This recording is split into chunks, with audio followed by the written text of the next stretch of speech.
If you don't want to go to the nursing home, pack your suitcase and get out of my house." My son Marcus's words echoed against the walls like thunder. For a few seconds, time stopped. His voice, so much like his father's when he was angry, pierced my chest with the same force one uses to shatter a cherished glass. Only this time, I was the glass. I looked at him without responding. His eyes weren't those of the boy who once ran to me with open arms, but those of a man hardened by pride, ambition, and ingratitude. Standing behind him, Tiffany, his wife, watched with her arms crossed, that icy smile always fixed on her face when something pleased her. "Come on, Marcus," she said. "Don't make this more difficult. Your mother will understand. She can't live alone anymore." Your mother, that's what she called me. Not Mama, not my dear old Ellie, just your mother. As if I were a burden, a broken piece cluttering up her immaculate house.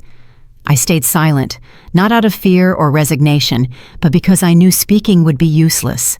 I had spent too many years screaming in silence, begging for love with my eyes, hoping for gratitude in a home that was no longer mine. So I took a deep breath, forced a smile, and said calmly, "All right, son, if that's what you want, I'll leave." Tiffany let out a sigh of relief, as if she had just been freed from an uncomfortable obligation. Marcus lowered his gaze, perhaps ashamed, maybe relieved too. I'll never know. I slowly climbed the stairs with a soul heavier than the suitcase I hadn't yet begun to fill.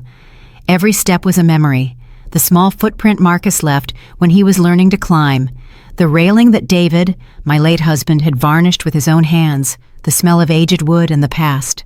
All of it belonged to me, but none of it remained mine. I entered my room and looked around. The mirror reflected a woman with silver hair, deep wrinkles, and a look more exhausted than sad. On the dresser, David's portrait remained in its spot. I picked it up gently, wiped the dust with the edge of my blouse, and murmured, "See what we accomplished, David? A son with his own house, a wife, money, and an empty heart." I pulled the old leather suitcase from the closet. It wasn't large, but it was enough for what was left of my life. I folded each garment with an almost ritual calm. A white blouse, 2 skirts, the shawl my mother had knitted before she passed, and a pair of worn but clean shoes. At the bottom, I placed a small wooden box holding my costume jewelry and the letters David wrote to me when we were young. On top of everything, I put a photo album, the only witness to the years that were fading like autumn leaves. As I closed the suitcase, I heard Marcus and Tiffany laughing in the living room. They were planning a dinner party for that night. Apparently, I was an inconvenience who had to disappear before the guests arrived. I swallowed hard, feeling a knot in my throat. But I didn't cry. Not anymore. The tears had dried up the day I understood that children don't always love as mothers hope. An hour later, I walked downstairs with the suitcase in my hand. Silence filled the house. Marcus stood by the front door, avoiding my eyes. Tiffany, however, wore that expression mixing fake compassion and satisfaction. "Do you have everything, Mom?" Marcus finally asked. I nodded. "Yes, son. Everything I need." "The car will take you to the facility. I already spoke with the administrator. It's a nice place. You'll like it." The facility. Another nice word to disguise abandonment. I watched him in silence, recording every feature of his face, every line of his expression.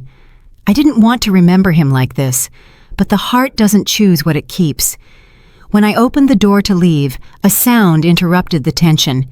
The engine of a powerful vehicle stopped right outside the house. Marcus frowned. "What is that?"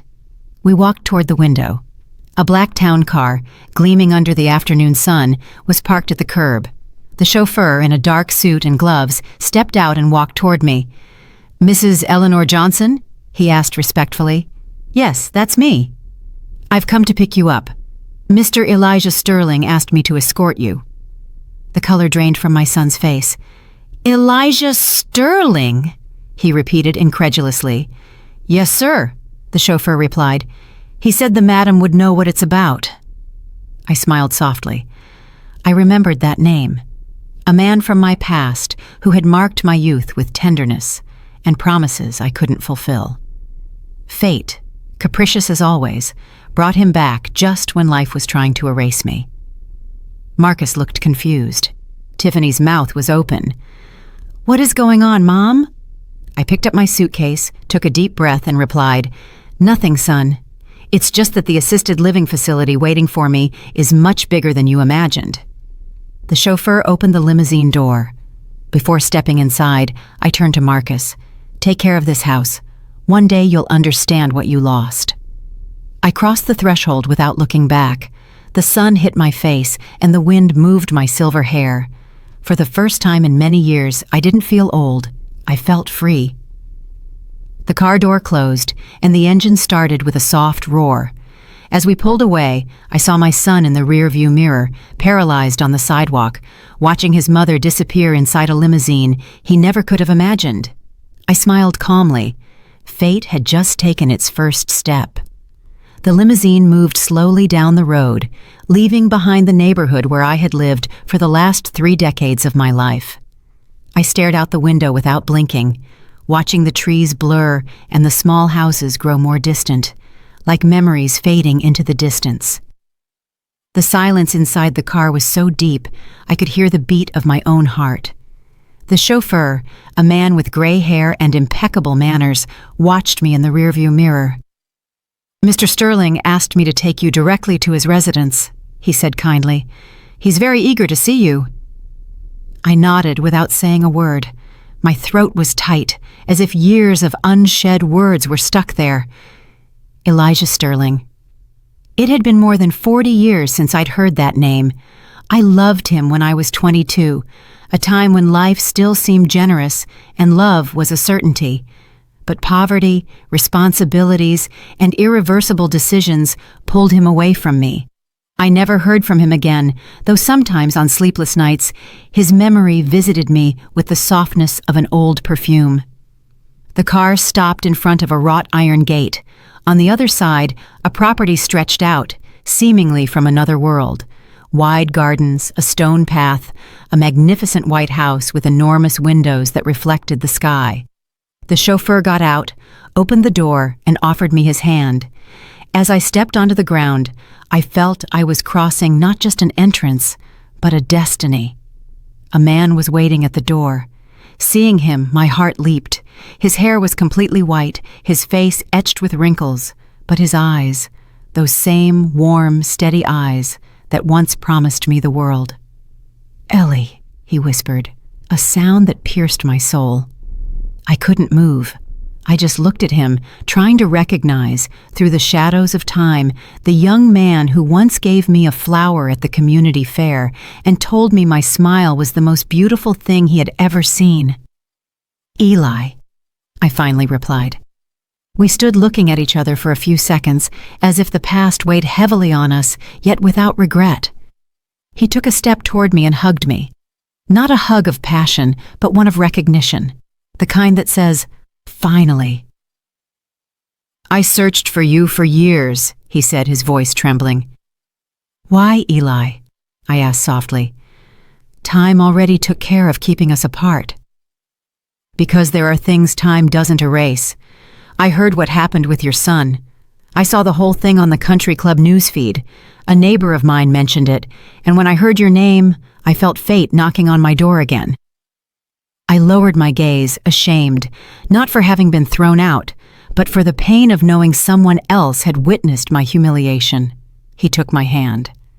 "You have nothing to be ashamed of, Ellie. The ones who did that to you should be ashamed."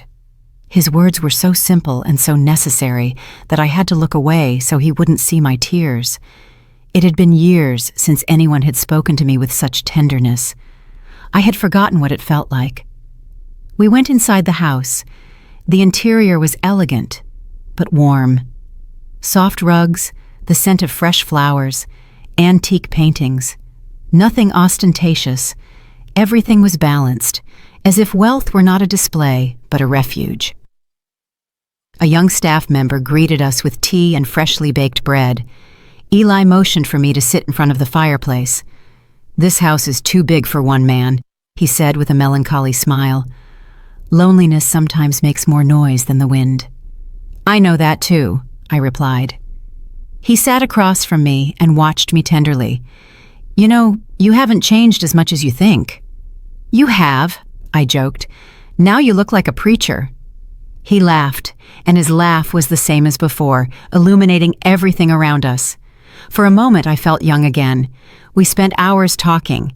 He told me he was widowed more than 10 years ago, that he had no children, and that he dedicated his life to building a company that his partners now managed. But money, Ellie, he said with a sigh, doesn't buy peaceful nights, or the memories you wish you could relive.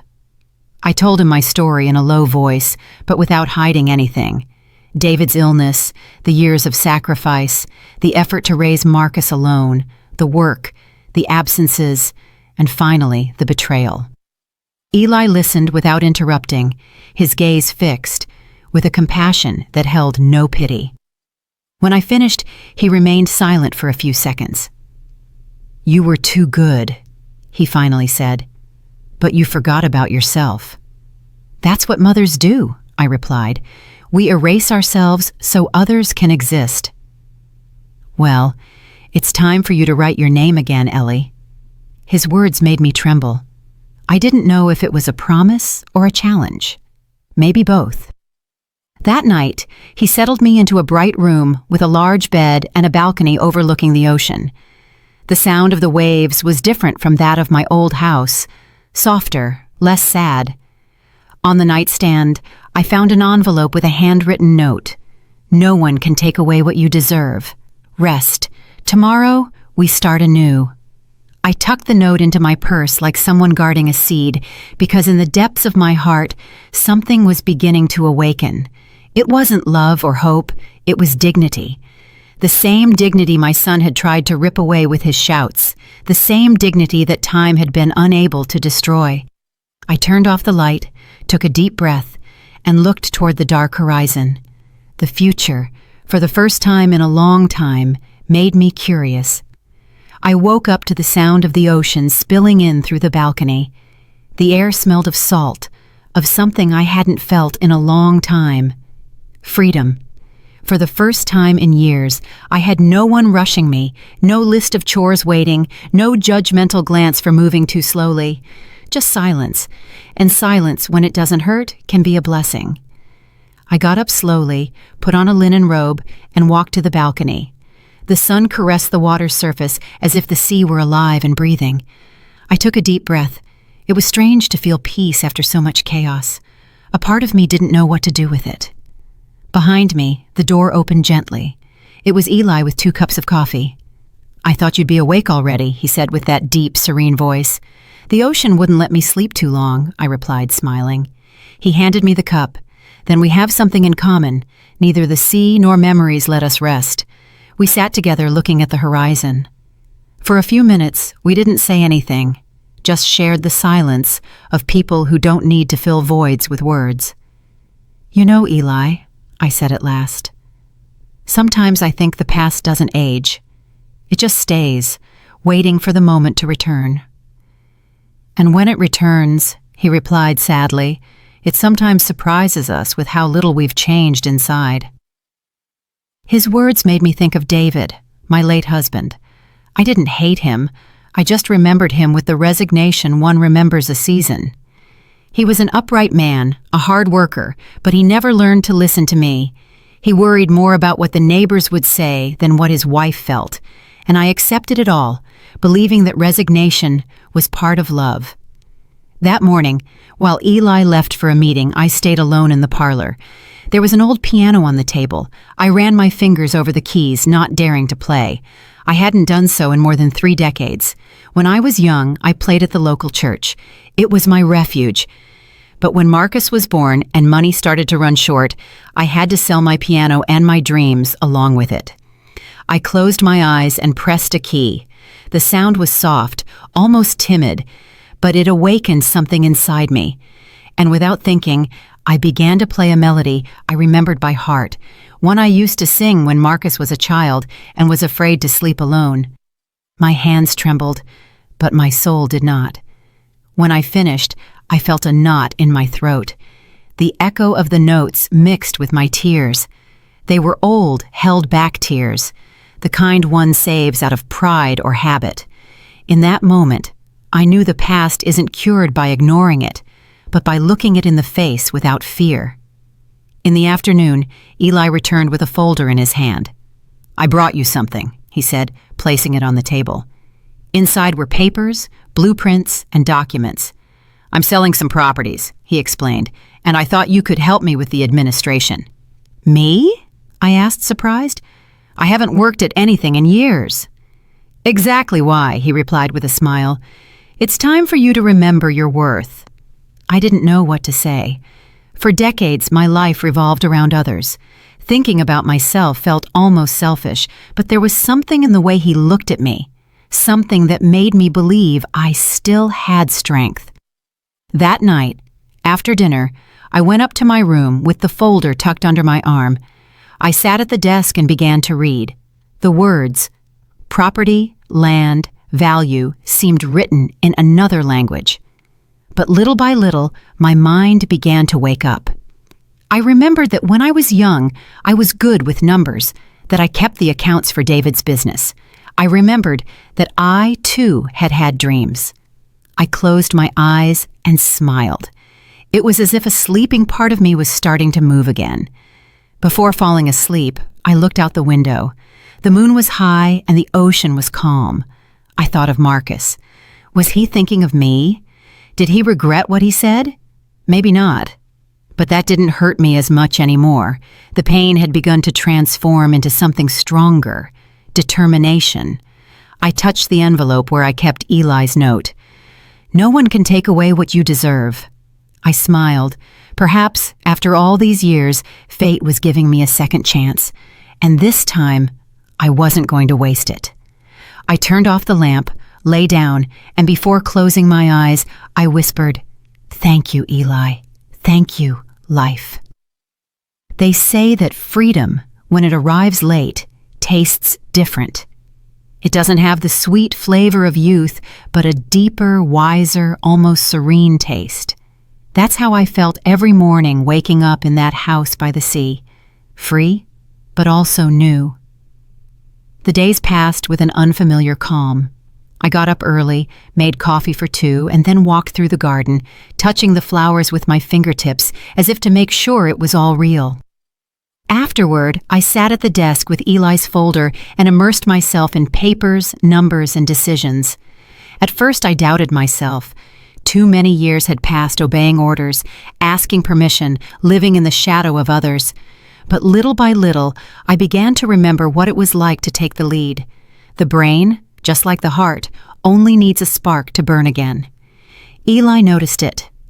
Sometimes, seeing me concentrated, he would stand silently at the door, watching me with a mixture of admiration and tenderness. "You look different," he told me one day, "as if time were giving you back something it took away." "Maybe it's giving me back myself," I replied. The afternoons were another story. Eli and I used to walk on the beach. The sun fell slowly, painting the sky with a melancholy gold. He spoke little, but when he did, his words always left a mark. "You know what I admire about you, Ellie?" he asked one afternoon. "I don't know. Sometimes I think there isn't much left in me to admire." He smiled. "You're wrong. You've endured things many couldn't handle. And yet, you're still good." His words moved me more than I wanted to show. I had spent so much time believing that being good was synonymous with being weak that hearing that made me doubt for an instant. What if goodness wasn't weakness, but strength? What if forgiveness wasn't surrender, but a way to look forward without letting hatred drag us down? That night, I slept peacefully for the first time in many years. With the passing of the weeks, Eli began to delegate real responsibilities to me. I helped him review contracts, organize meetings, and make important decisions about the properties. The partners, initially looking at me with suspicion, soon understood that my intuition was accurate. "Your wife was right," one of them said on one occasion. "Women see things we don't." Eli smiled. She wasn't my wife. She's something much more important, the person who taught me how to start over. That day, I realized something. Eli wasn't just offering me work or refuge. He was offering me respect. And after so much time living without it, that gesture was worth more than any inheritance. One morning, while reviewing the bank statements, I found something that caught my attention. A property in the registry with a familiar last name, Johnson. My name. It was my house, the house Marcus wanted to sell. It had been mortgaged for a debt I didn't know existed. My heart skipped a beat. I reread the documents again and again. My son had mortgaged my home and forged my signature months before kicking me out. I closed my eyes. I no longer felt rage, but a cold, clear calm. Justice sometimes comes in the form of opportunity, and this one had just knocked on my door. I took the papers to Eli. He reviewed them carefully without saying a word. "What do you plan to do?" he finally asked. "I don't know yet," I replied, "but this time I'm not going to keep quiet." He nodded slowly, like someone approving a decision he had been waiting to hear. "Then count on me. I won't stop you." That night, in front of the mirror, I looked at myself differently. My face was still full of wrinkles, yes, but my eyes had a different light. I no longer saw a fragile or broken woman, but someone who had learned to survive, someone who was about to claim what was hers, not out of revenge, but out of justice. I took an old notebook from the drawer and began to write. Each line was a part of my story, the humiliations, the sacrifices, the lonely nights, the day they threw me out, the moment I got into the limousine. I wrote it all down, and when I finished, I added a phrase at the end. One day, the son who threw me out of the house will learn what it means to be homeless. I closed the notebook and turned off the lamp. The wind came through the window, bringing the smell of the sea and destiny. I knew the time to return would soon come, not as the exiled mother, but as the woman who comes back to claim her place. The day my son knocked on my door, the sky was covered with gray clouds, as if the universe itself knew something uncomfortable was about to happen. I was in the parlor reviewing documents when I heard the knocks at the entrance. 3 loud, impatient knocks, identical to the ones he used to give when he was a boy returning from school, hungry. When I opened the door, I saw him standing there, his head bowed, his gaze tired. He wore a wrinkled suit, his hands trembling, and an air of defeat I had never seen on him. For an instant, my heart clenched. I wanted to hug him, but I remembered the words that kicked me out of his house, the tears I held back while folding my clothes. So I took a deep breath and said serenely, "Marcus, what a surprise." He looked up, and seeing me, his expression changed immediately. He froze. I don't think he ever imagined finding me like this, standing tall, elegantly dressed, with the security in my eyes that he lacked in his. "Mom," he muttered, "I didn't expect that you wouldn't be gone." I interrupted calmly. "Don't worry, son. Life hasn't finished with me yet." He was speechless. It was clear that he hadn't come to visit me out of love. Something was forcing him, something more powerful than remorse, and I, though my mother's heart recognized everything, chose to listen first. "Can we talk?" he finally asked. "Of course, but this time, in my house."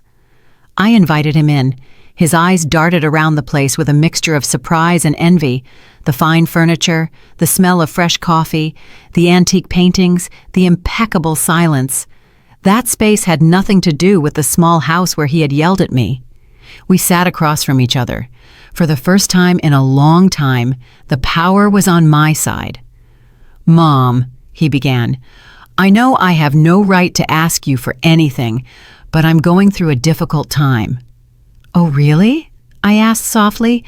"And when in your life were you not, son? You've always been an expert at turning your decisions into my faults." He bowed his head. The silence between us was so heavy, you could hear the ticking of the clock in the dining room.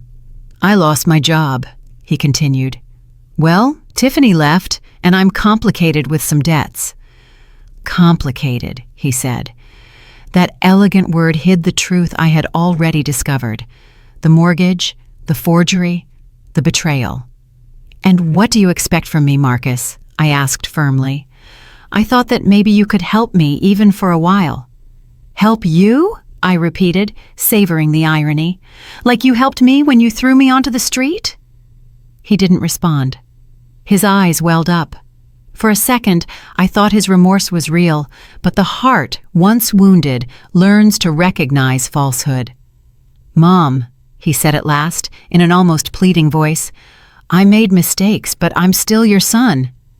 "And I'm still your mother," I replied calmly. "The difference is, I've learned not to allow anyone to disrespect me, even if they share my blood." He stood up abruptly. "Then you're going to deny me your help? After everything I did for you?" I smiled. "For me? Do you want us to make a list, Marcus? Because if we're talking about sacrifices, mine begins the day you were born." His silence was my victory. At that moment, Eli entered the parlor. He wore a gray suit and carried a folder in his hand. "Excuse the interruption," he said politely, "but I need to review some partnership documents with Ellie." Marcus looked at him with wide eyes. "Partnership?" "That's right," Eli responded calmly. "Your mother and I are partners in several projects." My son's face contracted. I couldn't tell if it was astonishment, jealousy, or pure rage. "You? Partners?" "Yes, son," I replied with a calm smile. "It turns out life gave me a second chance, and I took it." Marcus couldn't believe it. His lips moved, but no words came out. And in that instant, I realized his pride was broken. Eli placed the folder on the table and looked at me. "When you're done here, we'll review the numbers." "Of course, Eli. Thank you." When he left, Marcus looked at me with a mixture of anger and confusion. "What is all this, Mom? Why didn't you tell me anything?" "Because you didn't need to know. You turned your back on me. I didn't need your approval to get back on my feet." He clenched his fists. "This isn't going to end here." "No, of course not," I replied. "This time, things are going to end as they should." I stood up and walked toward the door. "You can go, Marcus. I have nothing to offer you except advice. Never humiliate someone who knows how to wait." He opened his mouth to reply, but didn't. He left without saying a word. When the door closed behind him, silence filled everything again. But this time, it wasn't a sad silence. It was the silence of justice beginning to take shape. I looked out the window.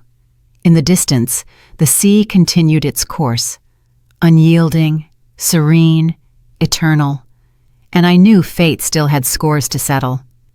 When I decided to invite them for dinner, I didn't do it out of nostalgia or reconciliation. I did it for justice.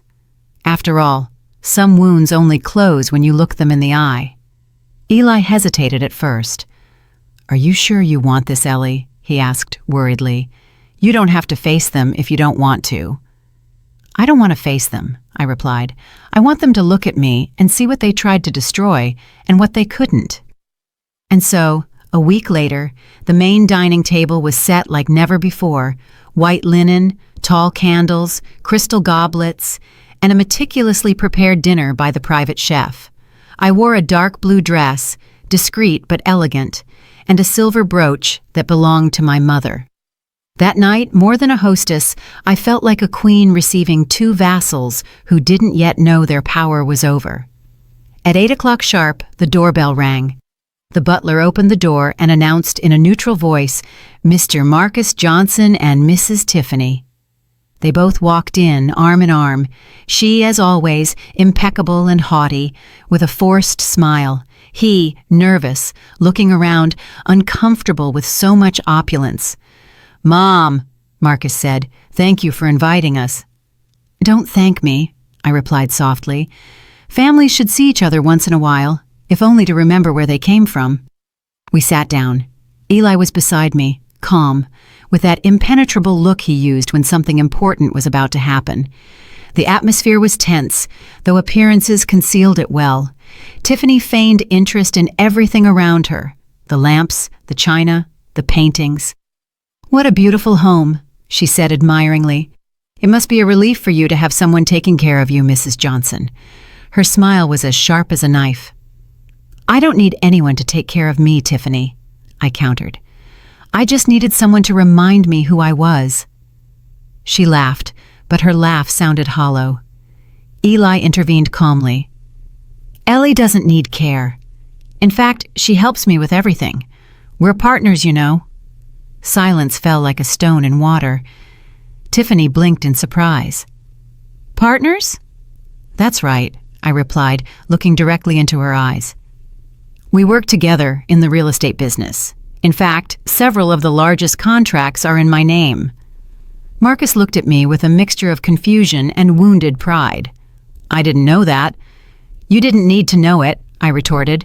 Some things are only shared when someone proves they deserve them. The dinner progressed with forced courtesy. I spoke little, observing. Eli, on the other hand, guided the conversation with elegance. He asked them about their business, their lives, their plans. Tiffany responded with half-truths. I knew her well. Her words were like expensive perfumes, pleasant on the outside, toxic on the inside. Midway through dinner, Eli stood up and said, Before dessert, I have an announcement to make. We all looked at him. He took my hand delicately and spoke in a firm voice. I've decided to retire permanently, and I want to leave all my legal and financial affairs in the hands of someone I completely trust, Eleanor Johnson. The silence was absolute. I could hear the beat of my own heart. Tiffany choked on her wine. Marcus looked stunned. What? He managed to say. You're going to leave everything to her? Eli smiled. I'm not leaving her anything, Marcus. She earned it. She has shown admirable intelligence and strength. And, he looked at me tenderly, I have something you lost. Respect for her. Tiffany shifted in her chair, pale. Marcus stood up abruptly. This is insane. No, I replied in a low but firm voice. The insanity was thinking you could humiliate me and that the world would applaud you. He looked at me with anger, but behind that anger was fear. Tiffany tried to intervene, but I directed a look at her that stopped her. Relax, Tiffany. There's nothing you can say that will change what is already done. Eli excused himself for a few minutes, leaving us alone. Marcus leaned his hands on the table. Why are you doing this, Mom? To humiliate me? No, son. To teach you. To teach me what? To not despise the person who gave you life. He stared at me with a frown, as if he were suddenly seeing me for the first time. His voice cracked. I just wanted to make my own life. And you did, I replied, at the cost of destroying mine. But I don't blame you. I forgive you. His eyes filled with tears. For a moment, he looked like the boy who once asked me for help with his homework, but it was too late. The damage was done, and the lesson had been learned. Tiffany stood up, offended. We don't need this, Marcus. Let's go. Yes, I said, smiling. Go, but remember something. This house doesn't belong to me or Eli. It is the reflection of what a woman can build when she stops waiting to be respected and starts respecting herself. They left without saying goodbye. The doors of the parlor closed behind them with a muffled sound that signaled the end of a cycle. That night, Eli returned to the dining room and found me sitting in front of the extinguished candles. Are you all right? He asked. Yes, I replied. For the first time in a long time, yes. He looked at me with that calm smile that characterized him. Ellie, you did something greater than take revenge today. You showed them what dignity is. I nodded. I hadn't done it for money or power. I had done it for me. For the woman who was once thrown out with a suitcase and who now dined in her own kingdom. 3 weeks passed since that dinner. Life in the mansion was calm, marked by Eli's occasional laughter and the distant sound of the ocean. On the surface, everything seemed peaceful, but inside me, there was a clear, inevitable feeling. Something was coming, and I was not wrong. One afternoon, As the wind rustled the curtains of the study, I heard the butler's voice. "Mrs. Johnson," he said, "your son and Mrs. Tiffany wish to speak with you." I took a deep breath. I wasn't surprised. I knew they would return. Those who hurt you almost always come back, not to ask for forgiveness, but to reclaim what they believe they can still possess. "Tell them to come in," I replied calmly. Marcus walked in first. He had deep circles under his eyes, an unshaved beard, and the look of someone who has hit rock bottom. Tiffany, on the other hand, was still immaculate, although her elegance no longer shone. She looked like a dull mirror. "Mom," he began, his voice trembling, "I need to talk to you." "Go ahead," I said without getting up from the armchair. "I don't know how to start." "Start with the truth," I replied. They looked at each other. Tiffany was the first to break the silence. "We know Eli left you in charge of everything, but we don't think it would be fair that—" She stopped, searching for words. "That we be left out of your plans." I smiled serenely. "Out of my plans? What an interesting choice of words." Marcus pressed his lips together. "Mom, I know I hurt you, but things got out of hand. I had debts, pressures, and I made mistakes." Mistakes? That's what he called forging my signature, mortgaging my house, and throwing me onto the street. Sometimes people destroy your life and then disguise it as carelessness. "Mistakes, you say?" I asked. "Come, I want to show you something." I stood up and led them to the living room. There was a black folder on the table. I opened it slowly and spread out the documents. "You recognize this, don't you?" I asked, showing him the copy of the mortgage with his forged signature. The color left his face. Tiffany took a step back. "Where did you get that?" she asked nervously. "From your hands," I replied. "Or rather, from yours, Marcus." He started to sweat. "Mom, Easy," I interrupted him. "I'm not going to report you. I won't do anything to send you to prison, not because you don't deserve it, but because it would be a waste of time. Your biggest punishment you already have, living while knowing who you are." Tiffany tried to maintain her composure. "This is all a misunderstanding. Marcus didn't mean to hurt you." "And neither did you, I suppose," I replied. "Even though I perfectly remember your laughter when they were throwing me out of my own house." Her eyes filled with fury. "You were a burden." "And you were an unwelcome guest," I retorted. "But look at the irony, Tiffany. Burdens can be lifted, but parasites fall on their own." The silence was absolute. You could only hear the ticking of the clock and the faint whir of the wind seeping through the windows. Marcus covered his face with his hands. "I can't take it anymore, Mom. Everything has fallen apart. Tiffany wants to leave me. Creditors are looking for me. I need help." "Help?" I said, looking straight at him. "No, son. What you need is memory. Memory, yes. To remember that the day you threw me out of the house, you said you never wanted to see me again. And here you are, begging in front of the same woman you despised." Tiffany stood up abruptly. "Enough! You have no right to humiliate us." "I'm not humiliating you, Tiffany," I replied with a calmness that disarmed her. "I'm just holding up the mirror so you can see who you are." At that moment, Eli entered the room.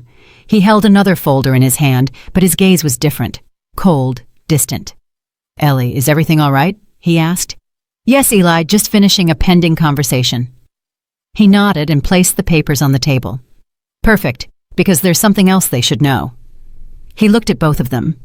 "I'm sick," he said firmly. "It's not serious yet, but it's time to put my affairs in order.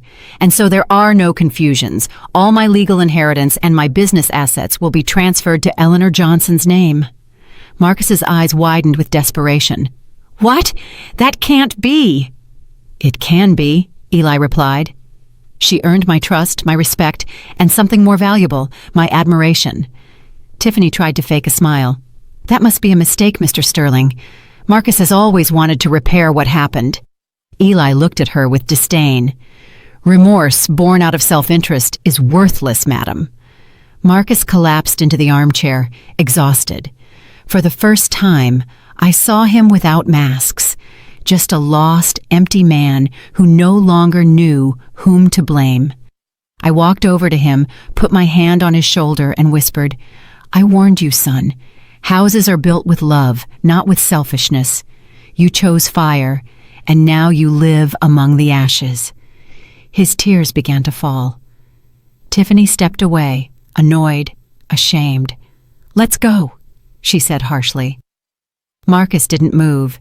He just looked at me with red eyes and murmured, "Forgive me, Mom." I watched him in silence, and although my heart softened for an instant, I knew I couldn't step back. "Forgiveness isn't asked for, son," I said firmly. "It's demonstrated." When they left, the air felt lighter. Eli approached and offered me his arm. "Are you all right?" "Yes," I replied. "It just hurts to confirm that sometimes the cleanest mirrors show the dirtiest truths." He nodded. "You closed a door?" "No," I said, looking out the window. "I closed a cycle. The doors? They will still open, but only for those who know how to enter with respect." That night, I slept soundly for the first time, without guilt or remorse. I knew the worst was over, but something in my soul told me that fate hadn't yet spoken its last word. The dawn arrived, covered by a strange silence. Neither the chirping of birds nor the murmur of the sea, just an emptiness that weighed in the air. That morning, I knew, before they told me, that something had ended. I entered the study and found him there, leaning back in the armchair, his eyes closed, his face at peace, and a slight smile. Elijah Sterling had departed in his sleep, without pain, without warning, without saying goodbye. For an instant, the world seemed to stop. I approached slowly, took his cold hand, and pressed it against my chest. "Thank you," I whispered, "for giving me myself back before you left." The tears came on their own, but they weren't tears of sadness. They were of gratitude, because he didn't leave me alone, but filled with strength, with dignity, with a new life. The attorney arrived at noon. His face was serious, his tone precise. "Mrs. Johnson," he said, "Mr. Sterling left a clear will. All his assets, properties, and shares legally pass to your name. There are no possible challenges." I nodded silently. I felt no joy, only an immense responsibility. True love is not measured in inheritances, but in what one leaves in the other person's soul. The news spread quickly, and it wasn't long before the person who most feared hearing it arrived, my son Marcus. He came that same afternoon, sweating, his shirt unbuttoned, his eyes red with rage. He burst through the door without knocking. "So now all this is yours," he said, almost shouting. "The old man's entire fortune, too." I looked at him in silence. Not a word, just my calm, the calm that always drove him crazy. "Answer me, Mom," he insisted, hitting the table. "You don't know how to handle that money. It doesn't belong to you." Then I rose slowly, walked over to stand in front of him, and looking directly into his eyes, I told him in a low but firm voice, "Do you realize what you just said? It doesn't belong to me. That's what you said about my house, my life, my dignity. But look, son, life comes full circle, and now you're in the place where you left me." He took a step back. His lips trembled. "I only wanted the best for everyone," he mumbled. "No, Marcus, you wanted the best for yourself." I walked to the window. The ocean was gray, restless, as if it also remembered. I turned back to him. "Remember when you yelled at me, 'Pack your suitcase and get out of my house'?" I didn't cry over leaving. I cried because I realized I had raised you without teaching you the essential thing, the value of a mother. His eyes filled with tears. "Forgive me, Mom." "I can't forgive you yet," I replied softly, "but I can teach you what it feels like." I stared at him with a calmness that disarmed him. "Pack your suitcase, Marcus." "What? What are you saying?" "Pack your suitcase," I repeated, "and get out of my house." He froze. "Are you kicking me out?" "No, I'm just giving you back the lesson you gave me." The silence was absolute. I could hear the creaking of the wood under his feet. His hands began to shake. "I have nowhere to go." "Neither did I said, walking toward the door, but I left anyway. When he crossed the threshold, he stopped and looked at me with misty eyes. "Does this make you happy, Mom?" "No, son," I replied. "Happiness is not in seeing you fall, but in seeing myself standing." I closed the door slowly. Through the glass, I saw him walking away, dragging a small backpack. He didn't turn around, neither did I. I went to the parlor and lit a candle for Eli. The flame trembled as if the air had filled with memories. "I did it," I whispered. "What you wanted, to reclaim my place." The butler came in and handed me an envelope. "This was on Mr. Sterling's desk, madam, with your name on it." I opened it. It was a letter.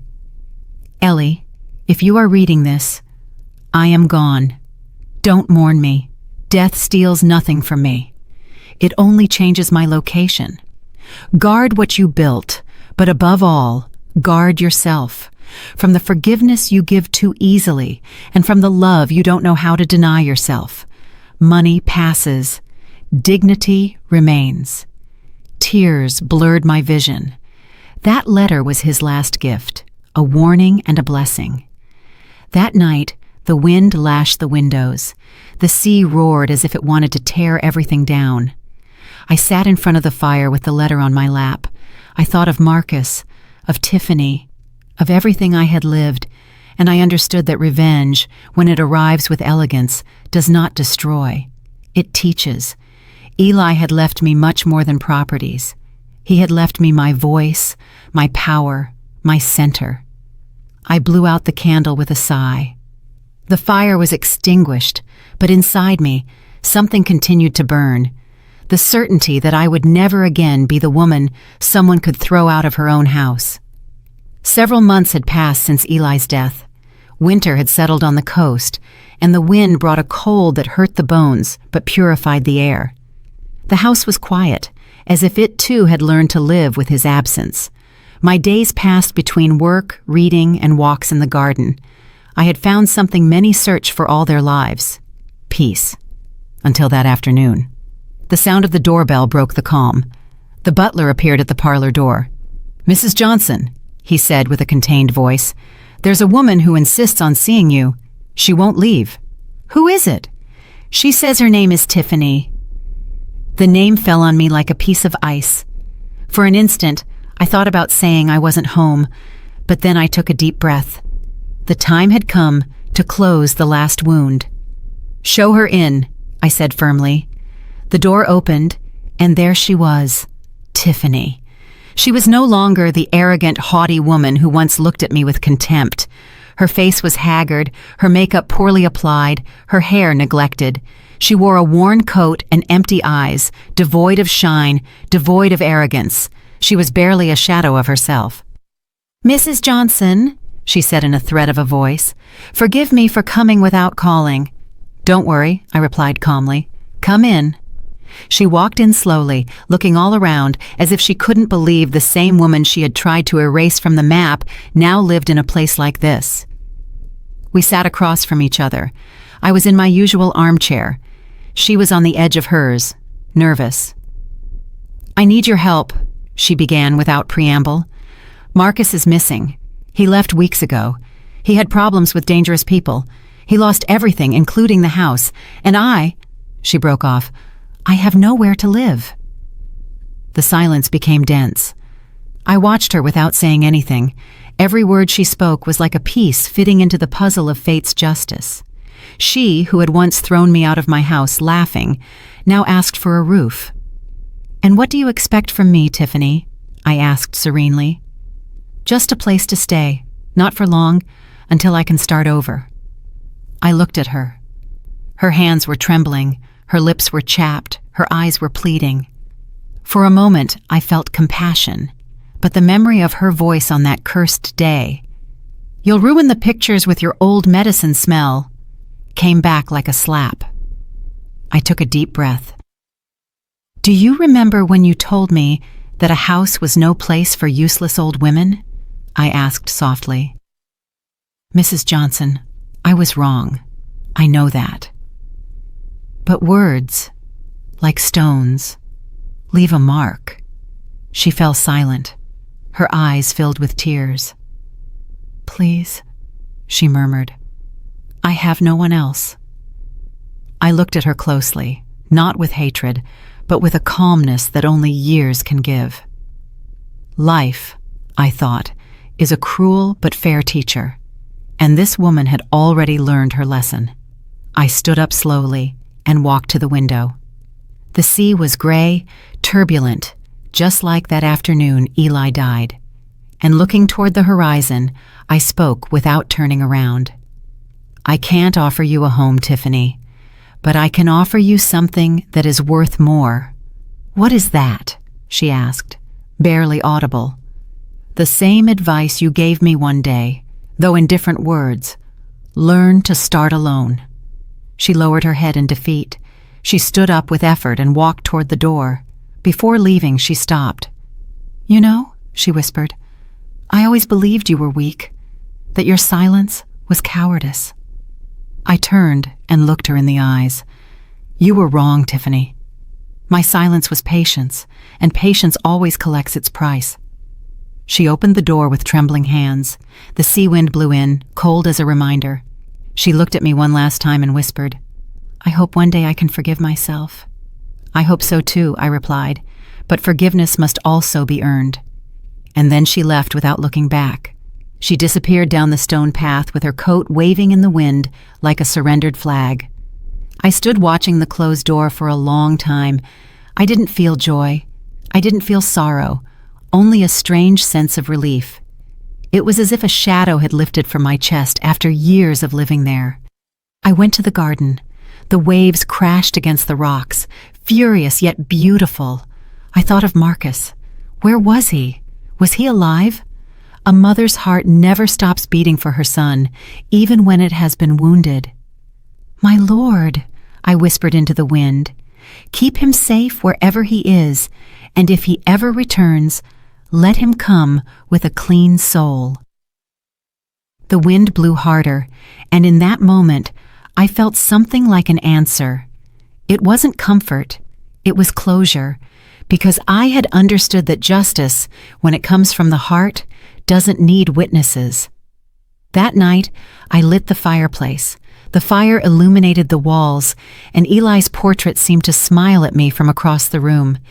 I poured myself a glass of wine, sat in front of the fire, and for the first time, I thought neither of the past nor of revenge, only of the silence. A silence that, this time, didn't hurt. It was the sound of peace. Time passed without warning. The days became slower, the sea serene, and winter began to yield to spring. The house was no longer a refuge of sadness, but of calm. I had learned to live alone, without resentment, without fear, without expecting anything from anyone. But one afternoon, as the sun was setting and the sky was turning gold, the butler approached with a pale face. Mrs. Johnson, he said, almost in a whisper, there's someone who insists on seeing you. He says he is your son. My heart skipped a beat.